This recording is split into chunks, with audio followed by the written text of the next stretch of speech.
Praise the lord. మన ప్రభు అయిన యేసుక్రీస్తు పరిశుద్ధమైనటువంటి నామంలో ఈ ఉదయకాలపు కృపావర్తను వింటున్నటువంటి మీ అందరికీ దేవుని పేరట వందనాలు తెలియపరుస్తూ ఉన్నాను. అందరు బాగున్నారా? మరి ఈ పూట ప్రభు మనకిచ్చినటువంటి వాక్యాన్ని మనము పరిశుద్ధ గ్రంథములో చదువుకుందాం.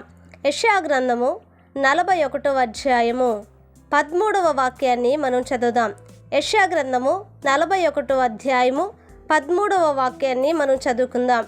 నీ దేవుడనైన యెహోవానగు నేను, భయపడకుము, నేను నీకు సహాయము చేసేదనని చెప్పుచు నీ కుడి చేతిని పట్టుకొనుచున్నాను. హల్లెలూయా. నా దేవుని పిల్లారా, గమనించండి. ఇక్కడ రాయబడినటువంటి ఒక వాక్యాన్ని మనం చాలా జాగ్రత్తగా మనం వింటే వాక్యం అంటది, భయపడకుము, నేను నీకు సహాయము చేసేదను. హల్లెలూయా. నా దేవుని బిడ్డలారా, చూడండి, ఇక్కడ ప్రభు సెలవిస్తున్నటువంటి మాట ఏమిటనంటే భయపడకుము.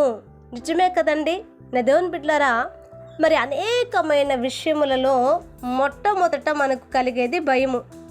అనారోగ్యంగా కానీ, లేకపోతే అపాయములు వచ్చినప్పుడు కానీ, లేకపోతే నా దేవుని బిడ్డలారా సమాధానము లేని పరిస్థితులలో కానీ మొదట ఇది ఏమైపోతుందో, ఇది ఎలా అవుతుందో, ఏం జరుగుతుందో అనేటువంటి రకరకాలైనటువంటి ఆలోచనలతో కూడినటువంటి ఒక భయము మనకు లేకపోలేదు.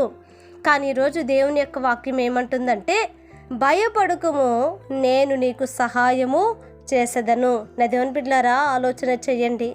మనకు సహాయము దేవుని యొద్ద నుండి తప్ప ఇంకెక్కడి నుండి లేదని, మనుషుల దగ్గర అయితే పొరపాటున లేదని మనము ఈ యొక్క విషయాన్ని చాలా విశ్వసించాలి. ఎందుకనంటే సహాయము ఎక్కడి నుండి వచ్చును అన్నప్పుడు వాక్యం సెలవిస్తుంది, యెహోవా వలన మాత్రమే సహాయము కలుగుతుందట.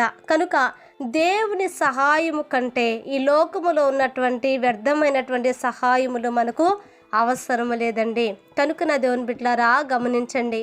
దేవుని సహాయము మనకు కావాలి కనుక మనము ఆయన మీదే మనం ఆధారపడాలి, ఆయన వైపే చూడాలి, ఆయన కొరకే బ్రతకాలి.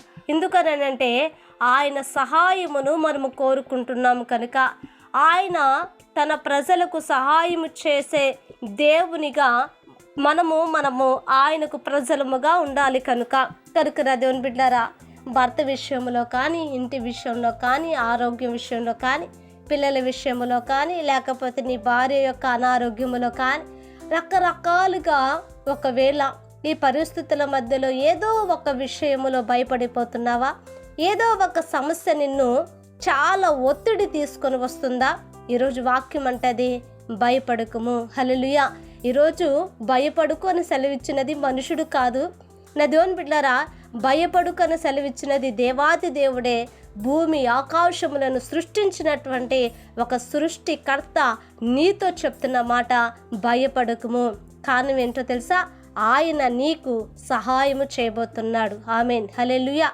ఆయన నీకు సహాయము చేయబోతున్నాడు. కనుక నా దేవుని బిడ్డలారా, విశ్వసించినటువంటి మనము ఒక చిన్న ప్రార్థన చేద్దామండి. మహాపరిశుద్ధుడా, మహోన్నతుడా, నీకు వందనాలు, స్తుతి స్తోత్రాలు ప్రభా.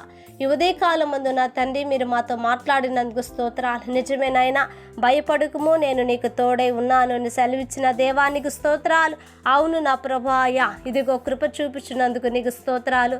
అయా, ఎవరైతే ఏ విషయములలోనైనా అయ్యా భయపడిపోతున్నారు, కలవర పడిపోతున్నారు, అయ్యా నీ బిడ్డలను మీరు పట్టుకోండి, మీరు లేవనెత్తండి అయ్యా. నా తండ్రి నైనా, మీరే వారికి సహాయం చేయండి ప్రభా. అయ్యా, నమ్మదగిన సహాయకునిగా వారి పక్షముగా మీరు ఉండి అద్భుతాలు, కార్యాలు మీరు జరిగించండి. అవును నాయన, ఈ వాక్యం వింటున్న ప్రతి వారిని, కుటుంబంలో ఉంటున్నటువంటి ప్రతి ఒక్కరికి ఆరోగ్యాలు, క్షేమాన్ని నా తండ్రి మీరు దయచేసి సహాయం చేసి కృప చూపమని యేసు నామమున అడిగి వేడుకుంటున్నాము తండ్రి. ఆమేన్. Praise the Lord. దేవుని కృప మీకు తోడై ఉండును కాక.